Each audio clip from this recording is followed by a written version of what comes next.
2023 LGS sınavımız yapıldı. Yaklaşık 1.250.000 öğrencimiz girdi. Tabi burada hepsine sağlık, sıhhat, afiyet diliyorum. Buradan nitelikli okullara girecek öğrencilerimiz olacak yüzdelik dilimlerine göre. Burada öncelikle 26 Haziran itibariyle LGS sonuçları açıklanacak. Bu LGS sonuçlarının açıklanmasıyla beraber akabinde tercih kılavuzu yayınlanacak.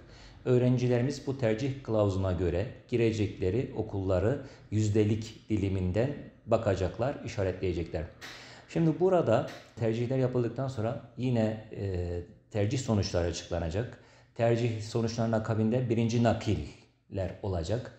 Onun akabinde ikinci nakiller olacak. Daha sonra yerleşme komisyonları tarafından yerleşmeyen öğrencilerin yerleşmeleri sağlanacak. Ve en sonunda da öğrencilerimiz inşallah haklarına hayırlı olacak en iyi liselere yerleşmiş olacaklar.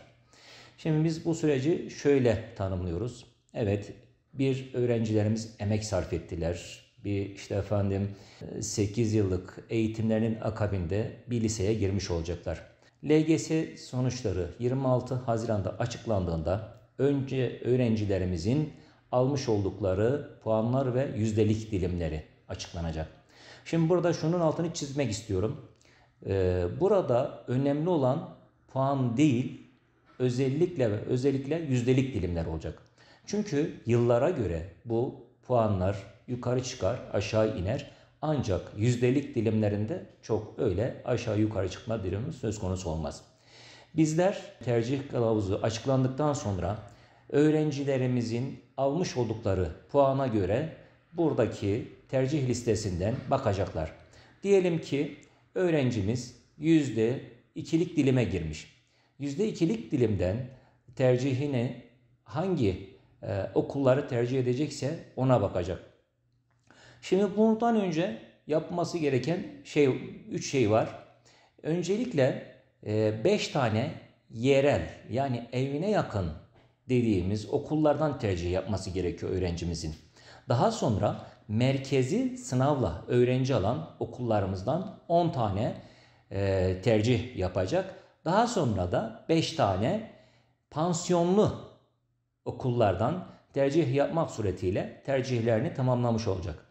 Şimdi yerel tercihleri yapmazsa öğrencimiz merkezi sınavla alan okullardan 10 tane 10 tercihini yapamıyor.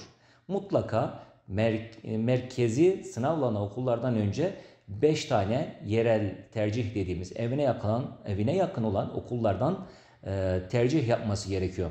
Ha bu 5 tane şart mı? Değil. 3 tane de yapsa olabiliyor. Sadece burada alan önemli. Yani eğer Anadolu Lisesi'ni seçecekse 3 tane Anadolu Lisesi'ni seçebiliyor.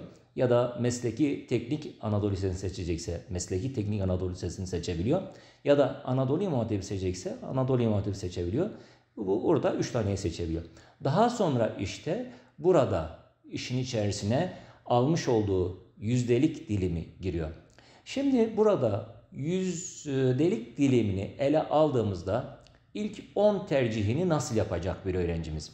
Başta dediğimiz gibi %2'lik dilimine giren bir öğrencimizin ilk 3 tercihini öncelikle daha düşük yüzdelik diliminden yapmasını tavsiye ediyoruz. Öğrencilerimize sağlık, sıhhat, afiyet diliyorum. Haklarına hayırlı olacak en güzel liselere girmelerini temenni ediyorum.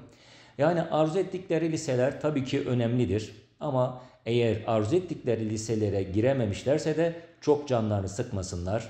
Yani bir alttaki okullara mutlaka yerleşmiş olacaklar.